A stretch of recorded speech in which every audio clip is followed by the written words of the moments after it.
오늘 봉독회원의 말씀 가지고 예수님에 대한 당신의 믿음은 어디까지인가 라는 제목으로 여러분과 좀 말씀을 나누겠습니다. 어쩌면 상당히 원초적인 이야기를 여러분과 좀 나누게 될지도 모르겠습니다.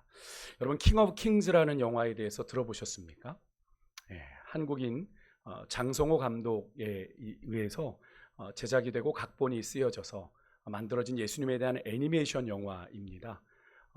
감독은 영국의 소설가 찰스 디킨즈의 우리 주님의 생애 The Life of Our Lord라고 하는 소설에서 감동을 받아 이 영화를 만들게 되었다고 하는데 10년에 걸쳐서 긴 시간을 준비했다고 합니다. 예수님의 생애를 어린아이의 시선으로 재해석해서 이 땅의 진정한 왕이 누구신지를 질문하는 기독교색이 아주 강하게 배어있는 그냥 성경을 이렇게 풀어놓은 영화라고 해도 과언이 아닌데요. 대본을 검수하는 과정에서부터 이 감독님이 출석하고 있는 삼일교회의 송태근 목사님, 여러분 아마 CBS를 통해서 많이 보셨을 텐데 이 송태근 목사님과 그 부교육자들이 그 대본을 성경적으로 문제가 없는지를 계속 감수했고요.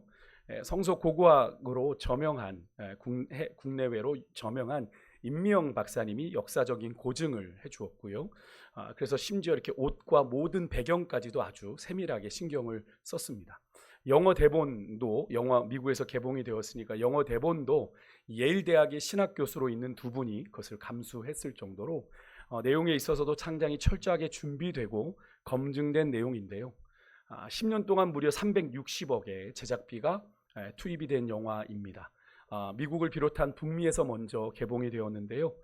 46일 동안 무려 819억의 최종 수익을 기록하면서 북미에서 개봉된 한국 영화 중에 여러분 기생충 아시죠?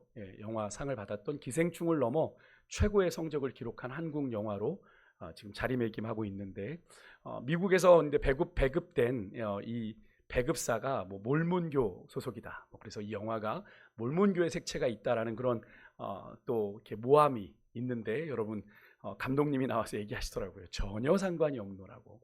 제가 10년 동안 이 360억이라는 재정을 후원받기 위해서 얼마나 힘쓰고 애썼는지 그건 주님이 아실 거라고 얘기를 하는 인터뷰를 보았는데요. 이렇게 기독교 영화로 그것도 실사가 아니라 애니메이션 만화 영화거든요. 이런 엄청난 성과를 올린 것으로 전 세계가 주목하고 있는 가운데 7월 16일에 우리나라에서도 개봉이 되었습니다. 그러면서 한켠에서는 제가 조금 전에 말씀드렸던 이 영화에 대한 이런저런 비평적인 의견이 있습니다. 복음을 희색시켰다, 복음을 이렇게 했다, 이런 이야기들을 합니다. 그렇지만 대체적인 평가는요, 예수님의 생애를 담은 공간 복음의 내용을 충실하게 따르고 있다라는 평가가 지배적입니다. 성서에 충실한 종교 영화, 기독교색이 아주 짙은 영화임에도 대중에게 어필했다라는 면에서 저는 이 영화에 높은 점수를 좀 주고 싶은데요. 특히 예수님이란 진리를 일반 대중이, 예수님을 알지 못하는 일반 대중이 쉽게 받아들이고 이해할 수 있도록 그 눈높이를 맞추었다는 데서 참 의미가 있는 시도이지 않았을까 하는 생각을 해보게 되는데요. 저는 여러분들이 기독교인으로서 이런 영화를 좀 보셨으면 좋겠다라는 생각을 합니다. 지금 인터넷에 혹시 유튜브나 카톡에 아마 벌써 막 돌아다니는 이 영화에 보면 안 되는 이유 이런 얘기들이 막 올라옵니다. 기독교인들이. 근데 그런 구구 성향의 그런 것들은 보지 마시고요. 물론 우리가 참고할 필요는 있겠습니다만 우선 보고 얘기하셨으면 좋겠습니다. 그거 보고 난 저런 거 안 봐 라는 생각하지 않으셨으면 좋겠고, 저는 보고 나서 궁금한 점이 있거나 이런 이야기가 있는데 어떻습니까? 라고 얘기하시면 우리가 보고 나서 그 얘기를 나누면 더 의미가 있지 않을까라는 생각을 해보게 되거든요. 특히 애니메이션 만화 영화니까 여러분들 집에 아이들과 함께 방학을 맞아서 한번 가러 보시면 더 좋지 않을까, 손주들 데리고 같이 가셔도 보시면 좋지 않을까 하는 생각이 드는데요. 그래서 저는 이런 예수님에 대한 의미 있는 영화가 나온 즈음에 우리 예수님에 대한 이해를 좀 점검해 보고 싶습니다. 신약의 복음서가 4개가 있죠. 뭐죠? 신약의 복음서가 마태복음, 마가복음, 누가복음, 요한복음이죠. 그죠? 그런데 이 중에 요한복음을 제외한 3개의 복음서를 공관복음이라고 합니다. 공관복음. 공통 공자, 볼관자를 써서 공통적인 관점으로 본 책이다라는 거예요. 그러니까 이 세 복음서가 마태, 마가, 누가가 예수님의 생애와 가르침에 대한 기록에 있어서는 서로 내용이 유사하고 비슷하다 라는 의미에서 공관복음이라고 부르는데요. 신학적인 좀 자료설에 의하면 가장 원자료는 마가복음입니다. 가장 마가복음이 일찍 쓰였거든요. 그러니까 마가복음을 토대로 마태복음이, 또 누가복음이, 또 마태와 누가가 또 자신들의 기록을 가지고 더해 마태복음, 누가복음이 기록됐다. 그러니까 서로 내용이 연관성이 있을 수밖에 없겠죠. 반면에 우리가 함께 읽은 오늘 이 요한복음은 조금 다른 관점에서 예수님을 표현하고 있어서 이 공관복음에서 제외가 된 겁니다. 공관복음은 주로 예수님의 인성에 기초해 예수님의 행적, 이 땅에 오셔서 살아가신 행적과 말씀을 중심으로 좀 기록했다면, 그래서 예수님을 메시아로, 다윗의 자손으로, 사람의 아들인 인자로 소개하고 있다면, 요한복음은요 예수님의 하나님 되심, 그죠? 예수님의 하나님 되심이라는 건 모르면 예수님이 신이시다, 예수님의 신성을 의미하는 거죠. 하나님 되심과 로고스로 예수님은 말씀이시다라는 것으로 제시하며 자연스럽게 예수님의 존재와 신성을 강조하는 복음서가 요한복음입니다. 그래서 예수님의 일방적인 행적과 가르침을 실제적으로 기록한 공관복음보다 여러분이 읽어보시면 요한복음이 신학적이고 좀 사변적이라는 느낌이 들면서 이해가 다른 공관복음서보다는 조금 쉽지가 않은 것을 느끼게 되실 겁니다. 알듯 말듯, 그죠? 이해가 되는 것 같은데 이해가 안 되는 것 같은 그런 느낌이 드는 게 요한복음인데요. 요한복음은 시기상으로도 복음서 중에 가장 나중에 쓰여진 책입니다. 다른 복음서에 비해서. 그래서 예수님의 이해가 다른 복음서들보다는 조금 더 심화되어져 있는 것을 우리가 볼 수 있는데요. 이러한 전제로 오늘 말씀을 좀 여러분과 나누겠습니다. 그래서 여러분, 복음서들의 시작도 다 다르죠. 공관복음과 요한복음이 다릅니다. 마태복음은 어떻게 시작해요? 아브라함과 다윗의 자손 예수 그리스도의 세계라 하는 말씀과 함께 아브라함부터 시작되는 예수님의 족보가, 그죠? 쫙 기록되면서 복음서가 시작되죠. 마가복음은 광야에서 회개를 선포하는 세례 요한, 예수님의 메시아의 오실 길을 예비했던 세례 요한을 소개하는 것으로 마가복음이 시작되고요. 누가복음은 세례 요한의 출생에 이어서 그것과 연관되어 예수님의 탄생에 대한 소식을 소개하는 것으로 시작되는 반면에 요한복음은 꼭 신약의 창세기를 읽는 느낌이 듭니다. 그죠? 태초에라는 말씀으로 시작을 하니까요. 이 태초에라고 하는 이 헬라어가 아르케인데요. 아르케. 구약을 신약의 언어인 헬라어로 번역한 첫 번째 성경이 70인역입니다. 벌게이트라고 하는데 이 헬라어로 번역을 했으니까 이 태초에라는 이 히브리어를 이 헬라어로 번역을 해야 되는데 뭐로 썼을까요? 지금 바로 제가 말씀드렸던 아르케라는 단어로 창세기를 시작했다라고 하는 거죠. 그러니까 이 단어가 동일하게 이 요한복음의 시작과 창세기의 시작이 같은 단어로 이 헬라어 성경에는 이 70인역에는 기록되었다라고 하는데요. 하지만 의미는 살짝 다릅니다. 창세기의 태초에란 이 표현은 하나님이 천지를 창조하신 때를 가리킵니다. 하나님이 천지를 창조하신 때를 가리키는 태초이지만 요한복음의 태초는요, 그 창조의 때보다 앞선 창세 이전의 때를 의미하는 겁니다. 그 태초에, 그죠? 창세 이전에 땅이 혼돈하고 공허하고 흑암이 깊음 위에 있는 그 전에, 세상이 창조되기 이전에 계셨던 그 태초를 의미하는 거예요. 이 사실은 뭘 의미해요? 예수님이 세상을 이미 창조하시기 전에 아버지 하나님과 어떻게 하셨다? 함께 계셨다라는 것을 의미하는 거죠. 이 사실을 예수님께서 그의 제자들에게 한번 공생애 가운데 언급하신 적이 있는데 아마 제자들이 이것을 온전히 이해하지는 못했을 거란 생각이 듭니다만, 예수님의 말씀 가운데 자신이 그렇게 하나님 아버지와 함께 창세전에 존재했었다라는 걸 언급하는 부분이 나옵니다. 우리 함께 읽어볼게요. 요한복음 17장 24절입니다. 우리 함께 읽겠습니다. 시작. 아버지여, 내게 주신 자도 나 있는 곳에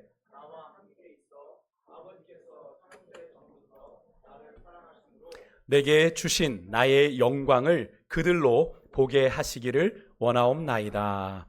아멘. 여기 중요한 표현이 뭐겠어요? 제가 표시해드렸지만 아버지께서 창세전부터 나를 사랑하셔서, 창세라는 건 세상을 창조하신 때잖아요. 그 전부터 나를 사랑하셔서 나와 함께 계시며 내게 주신 나의 영광이라는 표현이죠.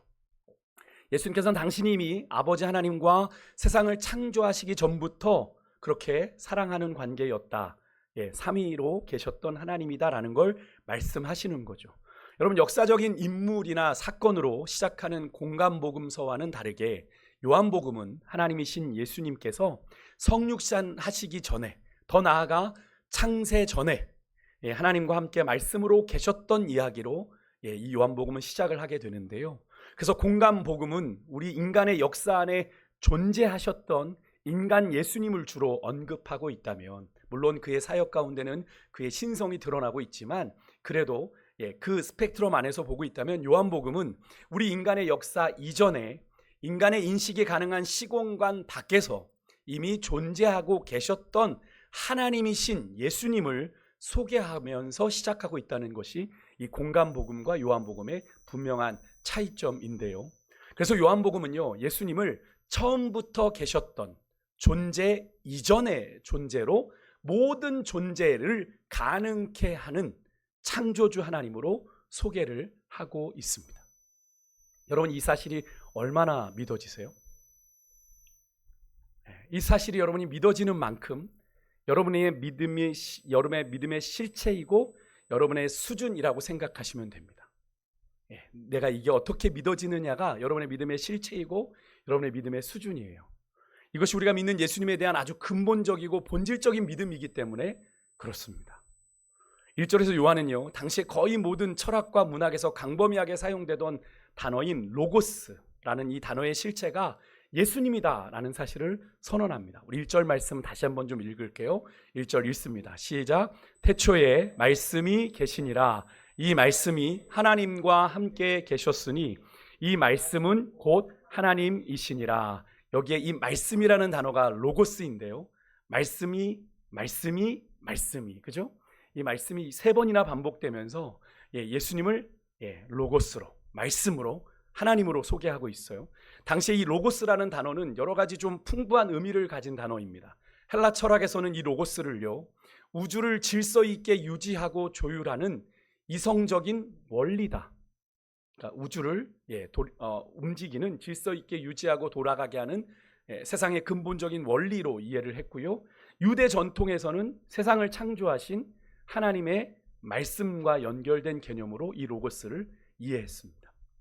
요한은 예수님을 바로 이 말씀, 로고스로 묘사하면서 당시에 헬라 사상에, 로마 제국이 다스리고 있었지만 헬라 사상에 익숙했던 이방인들과 유대인들에게 예수님께서는 그저 너희들이 생각하는 단순한 인간이 아니라 창조주 하나님과 동일한 본질을 가지신 하나님이심을 강조한 건데요. 하지만 많은 사람들이 여전히 예수님을 어떻게 생각해요?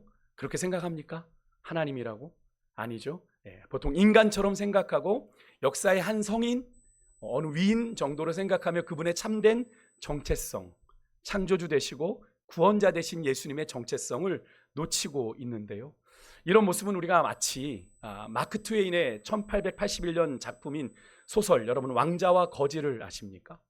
아마 짧게 동화로 아이들에게 읽어주셨던 부모님도 아마 계실 것이고 긴 소설로 읽어보신 분들도 계실 텐데, 이 이야기는 허구이지만 배경은 16세기 영국을 배경으로 한 이야기죠. 한날 한시에 태어나고 얼굴까지 똑 닮은 왕자 에드워드와 술주정뱅이 거지의 아들인, 그래서 얘도 거지입니다, 거지 톰이 우연한 계기로 친구가 됩니다. 그런데 둘이 하필 했던 장난이, 재미삼아 했던 일이 서로의 옷을 바꿔 입었어요. 왕이 거지가 되고 거지가 왕이 되는, 그런데 그 일로 인해서 일어난 에피소드를 담고 있는 건데요. 왕자인 에드워드가 옷을 바꿔 입은 줄 모르고 이 에드워드가 성 밖으로 성 경비병에 의해 쫓겨나게 됩니다. 누가 믿겠어요? 얼굴까지 비슷하니 옷을 그렇게 입고 있으니까. 심지어는 거지 톰의 아버지도 이 왕자인 에드워드를 누구로 여겼어요? 자신의 아들로 여겨가지고 막 예전처럼 막 폭행을 하고 막 막대하는 상황. 또 왕자인 에드워드가 거지로 취급을 받으면서 여러 가지 거지 소굴을 돌아다니며 죽도록 고생을 하면서 죽음의 위기까지 이르게 되는 상황이 그 소설 안에 담겨 있는데요. 그것이 바로 예수님의 이해와 상당히 유사하지 않습니까? 결국 거기에 보면 어떻게 이야기가 되냐면, 이 거지 톰의 순주정뱅이 아버지가 나중에 에드워드가 톰의 고백으로 인해서 대관식 직전에 다시 왕의 자리를 회복하거든요. 왕자의 자리를. 그래서 왕으로 대관식을 갖게 되는데, 이 왕자의 신분을 회복하고 왕위에 오르게 되었을 때 종적을 감추게 됩니다. 왜 그랬을까요? 왕인지 모르고 자기 아들인 줄 알고 왕을 능멸하였으니 어떻게 되겠습니까? 그래서 도망을 친 거예요. 왕자 에드워드가 비록 행색은 거지처럼 보였지만 실제로는 왕이 될 상이었죠. 왕이 될 자였습니다. 왕자였습니다. 하지만 그를 거지로만 알면 이 에드워드가, 왕자인 에드워드가 가지고 있는 진정한 이 왕의 권세와 능력을 알지 못하게 되는 것처럼, 그죠? 예수님을 참 하나님으로 제대로 알지 못하면 여러분 그분의 능력을 우리가 온전히 누릴 수 없는 겁니다. 그렇다면 여러분에게 예수님은 어떤 분이세요? 여러분에게 예수님은 어떤 분이십니까? 수십 년 신앙생활을 했지만 혹시 여러분에게도 예수님은 조금 전 세상의 수많은 사람들이 이해하는 것처럼 왕자를 몰라봐서 거지로 여기듯 예수님을 그저 인간으로만, 좋은 위인으로만, 기적을 우연히 일으켰던 그런 존재로 혹시 이해하고 계시는 분은 없으십니까? 물론 입으로는 그렇지 않다라고 말씀하시겠지만 혹시 여러분의 삶의 모습이 말입니다. 여러분의 삶의 모습이 그런 여러분의 자신 없는 그 부정, 애매한 부정을 오히려 여러분의 삶의 모습이 다시 은연중에 그것을 부정하고 있지는 않은지, 다시 말해서요, 입으로는 예수님이 창조주요 구원자 되십니다 라고 입으로는 고백합니다. 근데 여러분의 삶의 모습이 그런 모습이 없는 거죠. 주님이 창조주 되시고 구원자 되시는 그 믿음으로 사는 삶이 아닌 거예요. 그러면서 입으로만 주님이 구원자 되시고 창조주 되신다고 고백하면 그게 온전한 믿음입니까? 아닌 거죠. 근데 여러분, 오늘 이 예수님에 대한 우리의 이 이해와 믿음이 오늘 우리의 신앙을 결정한다는 사실을 여러분 아십니까? 우리의 예수님에 대한 이 이해와 믿음이 우리의 신앙을 결정해요. 그렇다면 여러분, 여러분의 현재 신앙의 모습은 여러분의 예수님에 대한 이해가 결정적으로 좌우되는데, 여러분의 신앙의 모습은 여러분의 예수님에 대한 이해와 믿음을 어떻게 나타내 보여주고 있습니까? 여러분의 인생을 보면 세상이 주님을 봅니까? 여러분의 삶을 통해 세상이 예수님은 주님이시요 그리스도이십니다를 고백하고 있습니까? 예수님이 정말 창조주 되시고 하나님 되심을, 구원자 되심을 고백하고 있습니까? 오늘 요한사도는 1절에 태초에 말씀이 계시니라, 이 말씀이 하나님과 함께 계셨고 이 말씀이 곧 하나님이시라 라고 하는 이 위대한 하나님 예수님에 대한 선언을 통해서 당시의 모든 철학과 문학에서 광범위하게 사용되고 있는 그 단어 로고스라고 하는 그 실체가 곧 예수님이다 라는 당당히 선언함으로 인해 그분의 신성, 그분의 하나님 되심과 그분이 영원하시는, 영존하시는 분임을 강조하고 있는 거예요. 너희들이 알고 있는 그 예수라는 존재는 인간이 아니라 하나님이셔 라고 이야기하는 거예요. 여러분, 우리 예수님은 시간을 초월해 존재하시며 모든 존재의 근거가 되시는 하나님이십니다. 믿으십니까? 정말 믿으십니까? 하지만 그렇게 시공을 초월해 계시는, 존재하시는 그 주님이 하나님 아버지의 뜻을 따라 여러분 역사 속으로, 우리 인간이 사는 이 시간과 공간 속으로 인간의 몸, 우리가 인식할 수 있는 육신을 입고 들어오셨다는 그 역사적 사실에 여러분 세상은 어떻게 해요? 그를 그냥 위대한 스승으로, 한 인간으로, 유대 혁명주의자 정도로 여깁니다. 이것은 예수님을 인간으로는 인정하고 존중하되 하나님으로는 인정하지 않겠다는 이야기죠. 하지만 요한은요, 그의 복음서를 시작하면서 예수님을 처음부터 계셨던 하나님으로, 영존하시는 하나님으로, 만물의 창조주로 소개함으로 우리에게 예수님을 하나님으로 인정할 것을 요구하고 있는데요. 여러분은 예수님이 창조주 하나님이심을 진정으로 믿으십니까? 이 사실이 온전히 믿어질 때 그 이름을 힘입어 우리가 참 생명을 얻게 되는 건데요. 여러분 요한복음 20장 31절 말씀 한번 같이 읽어볼게요. 같이 읽습니다. 시작. 오직 이것을 기록함은 너희로 예수께서 하나님의 아들 그리스도이심을 믿게 하려 함이요 또 너희로 믿고 그 이름을 힘입어 생명을 얻게 하려 함이니라. 아멘. 요한은 그의 복음서를 마무리하면서 21장도 있지만 20장으로 보통 요한복음이 마무리되었다라고 얘기하는데요. 그의 복음서를 마무리하면서 이렇게 말합니다. 분명히 말합니다. 자신이 기록한 이 복음서, 요한복음의 말씀을 통해서 너희들이 무엇을 믿게 하려는 거래요? 예수님께서 하나님의 아들 그리스도이심을 믿게 하는 거예요. 즉 이 말은 뭡니까? 예수님께서 태초부터 하나님과 함께 계셨던 창조주 하나님이요 구원자 하나님이시다라는 사실을 믿게 하려고, 그리고 그 믿음으로 참 생명은 뭡니까? 영생, 그죠? 영원히 사는 영생을 너희들로 얻게 하려 함이다라고 요한은 분명히 이 복음서를 마무리하며 이야기하고 있어요. 여러분이 진정 예수 그리스도를 믿음으로 구원을 받고 영생을 받은 존재시라면 여러분의 믿음의 고백 속에는 예수님께서 태초부터 영원까지 계시는 창조주 하나님이심에 대한 분명한 믿음이 들어있어야 하는데, 이 시간 여러분의 믿음을 한번 잘 들여다 보시길 바라요. 여러분의 믿음의 고백 속에 그 창조주 하나님을 향한 그 믿음의 고백이 담겨 있습니까? 예수님께서 태초부터 계신 창조주 하나님이라는 이 사실을 우리가 온전히 믿을 때 우리는 어떤 존재가 돼요? 우리는 피조물된 우리의 한계를 하나님 앞에 정직하게 인정하게 되고요, 창조주 되신 하나님의 거룩하신 뜻과 섭리 아래 주님 앞에 겸손하게 굴복하게 되며 은혜를 구하는 삶을 살게 되는 거예요. 근데 우리가 자꾸 하나님 앞에서 버티고 고집부리고 살아가는 이유가 뭐겠어요? 자꾸 우리가 주님을 온전히 그렇게 믿지 못하니까. 태초부터 계셔서 영존하시는 창조주 하나님이란 사실을 온전히 믿지 못하니까 우리는 끊임없이 하나님 앞에 고집부리고 염려하고 걱정 가운데 살아가고 있는 거죠. 그런데도 그러면서 이렇게 얘기합니다. 내 인생은 나의 것, 브라보 마이 라이프를 외치면서 인생의 방향을 내 맘대로 사는 분이 계시다면 여러분 주님을 믿는다고 하면서 여러분 이 시간 주님께로 돌이키시기를 주의 이름으로 축원드립니다. 여러분 한 분 한 분을요, 당신의 특별한 목적과 계획 속에 창조하신 창조주 하나님의 뜻에 여러분의 인생을 조정하고 온전히 내어 맡겨드리는 이 시간이 되시기를 주의 이름으로 축복합니다. 우리가 주님을 창조주 하나님으로 고백하는 건 바로 이 고백이 담겨 있는 거예요. 주님이 내 인생도 창조하셨습니다. 내 인생도 있게 하셨습니다. 내 인생은 주님의 것입니다. 내 인생은 나의 것이 아니라 브라보 마이 라이프가 아니라 주님의 것입니다를 고백하는 거예요. 여러분 기억하십시오. 여러분 한 분 한 분은요, 절대로 세상이 말하는 우연의 산물이 아니라 온 세상을 창조하신 창조주 하나님의 단 하나밖에 없는 걸작품이다라는 사실을 여러분 잊지 마시기를 주의 이름으로 축복합니다. 이어서 요한은요, 어둡던 이 세상에 생명의 빛으로 오신 예수 그리스도를 소개합니다.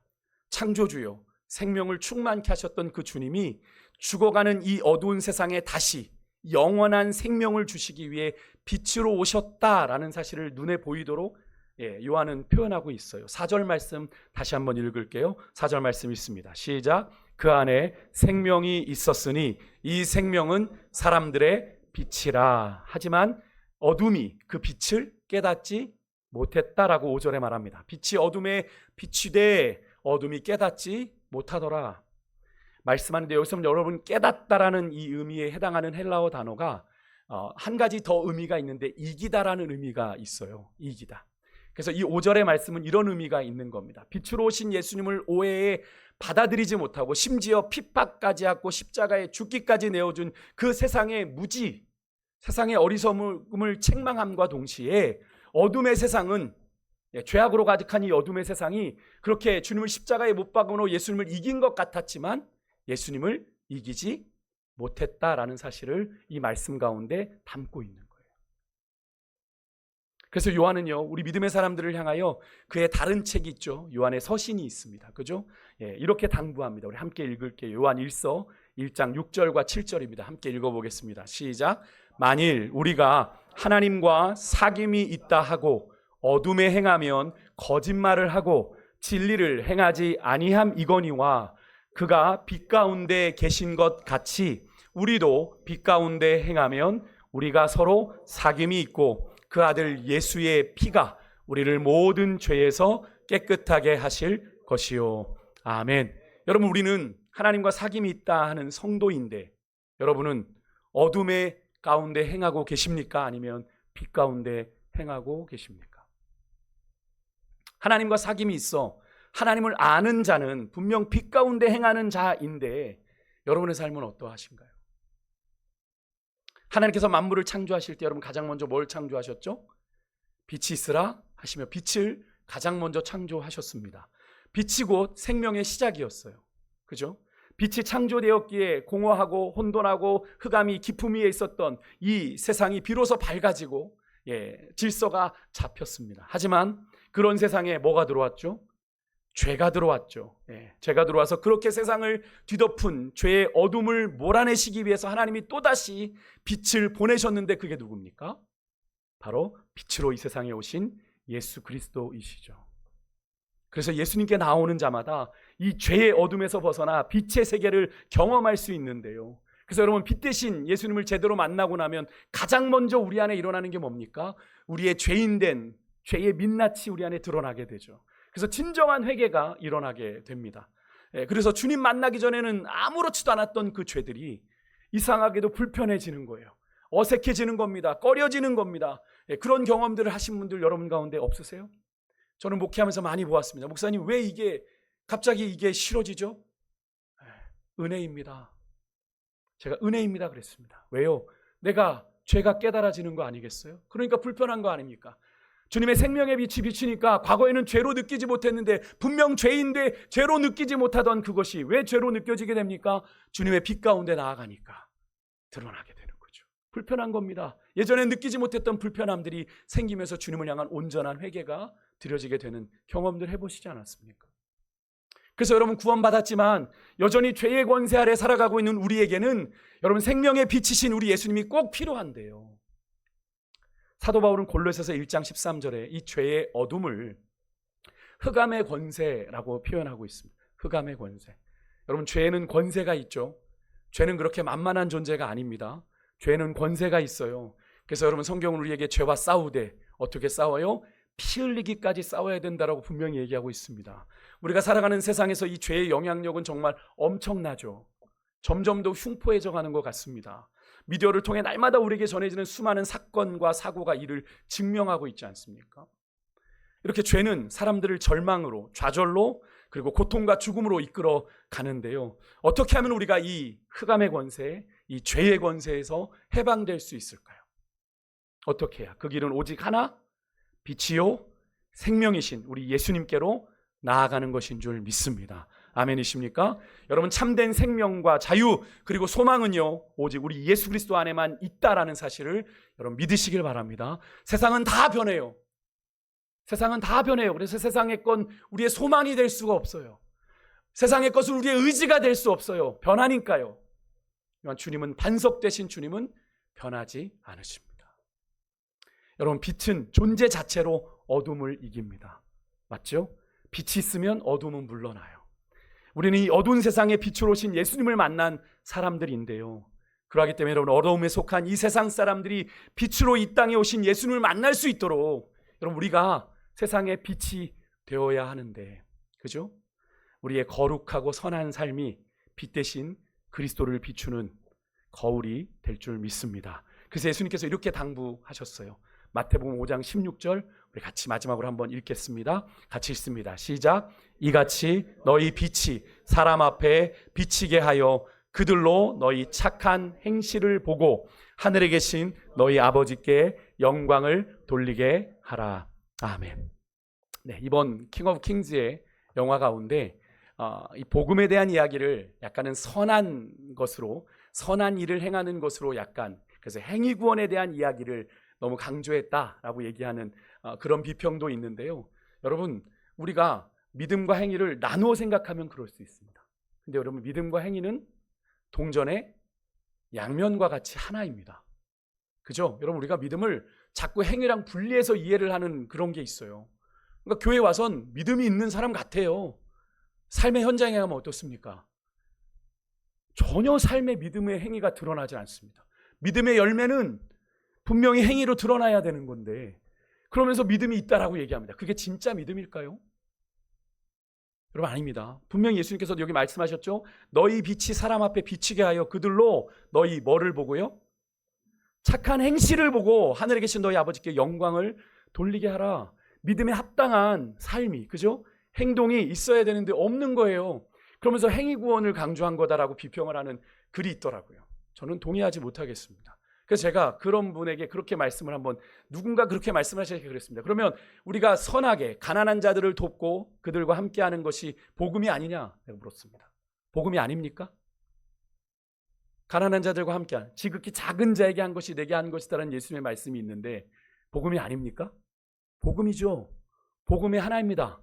복음에 나타나야 되는 삶입니다. 근데 그것을 떼어놓으니까, 믿음만 얘기하니까 행위가 없어지는 거잖아요. 우리 한국교회가 지금 솔직히 죄송합니다만 어려워지는 이유가 바로 거기에 있어요. 세상보다 더 망가져가는 교회와 성도들을 보며 세상이 손가락질하는 건 아닙니까? 그런데 우리가 과연 그것을 그렇게 비평하면서 이 잘 만들어진 영화를 그렇게 스스로가 흠집내는, 저는 그런 느낌이 들더라고요. 그런 비평들을. 물론 비평할 것은 우리가 분별할 수는 있어야 됩니다만 꼭 자기 얼굴에 침 뱉는 것 같아요. 자기 얼굴에 침 뱉는 것 같은 느낌이 들었습니다. 여러분, 주님께서 분명히 우리에게 말씀하셨어요. 너희 빛이 사람 앞에 비추게 하라고요. 말씀 마치겠습니다. 왜 세상이 예수님을 하나님으로 인정하지 않고 그저 좋은 인생의 가르침이나 교훈을 준 스승이나 위인이나 어떤 유대교의 혁명을 일으킨 혁명가 정도로 생각을 하는 걸까요? 거기에는 여러 가지 신학적인 이유, 사회적인 이유, 정치적인 이유 얘기할 수 있겠습니다만, 여러분, 그 예수님을 먼저 믿은 여러분과 저의 모습이 그 결정적인 이유 가운데 하나는 아닐런지 우리의 모습을 한번 점검해 보았으면 좋겠습니다. 먼저 예수님을 만나고 믿은 우리들은, 주님과 사귐이 있었던 우리들은 우리의 믿음과 삶을 통해 예수님이 존재 이전의 존재로서 태초부터 계셨고 세상의 모든 것을 창조하셨을 뿐 아니라 이 어두운 세상에 생명의 빛으로 찾아오신 분임을 우리의 삶을 통해 증거하고 보여줘야 되는데, 우리의 삶은 어떠하죠? 우리의 삶은 어떠합니까? 솔직하게 부끄러운 것뿐 아니지 않습니까? 솔직하게 부끄럽잖아요. 주님이 창조주 되시고 구원자 되심을 얼마나 우리가 믿으며 살아가고 있냐는 거죠. 세상이 너희들과 우리가 뭐가 달라? 여러분, 질문하는 것 같지 않습니까? 기독교인인데, 교회인데, 성도인데라는 그 이야기는 결국 겁니다. 너희들의 가르침을 보니 나도 교회 한번 다녀봐서 우리랑 분명히 달라야 되는데 왜 똑같아? 라는 것 아니겠어요? 다름이 없는 거죠. 여러분, 거룩함은 다른 데 있는 게 아닙니다. 구별됨입니다. 다른 거예요. 세상과 다를 때 거룩함이 나타나는 겁니다. 여러분, 바라기는요, 우리의 삶이 이 온 세상 만물을 만드시고 시작하신 창조주 예수님이 이 어두운 세상 가운데 참빛으로 찾아오셨음을 우리의 삶으로 좀 세상에 보란 듯이 증거하는 삶이기를 소망합니다. 어떻게 해요? 더 이상 입으로만이 아니라, 오늘 제가 나눈 이야기 입으로 여러분들 가운데 얘기하지 못하실 분들 몇이나 되겠어요? 다 하실 수 있는 아주 기본적인 이야기 아닙니까? 그런데 여러분, 더 이상 입으로는 안 된다고요. 입으로만. 우리의 거룩한 삶과 착한 행실로 우리 주님만이 정말 창조주 되시고 정말로 구원자 되심을, 빛으로 이 어두운 세상에 친히 찾아오신 창생명의 주님이심을 증거하는 여러분과 제가 될 수 있기를 주의 이름으로 축복합니다. 그러라고 우리를 먼저 부르시고 구원의 자녀 삼아주셨다는 것을 여러분 기억하고 그 믿음의 고백을 담아 우리 아까 불렀던 찬양입니다. 이 땅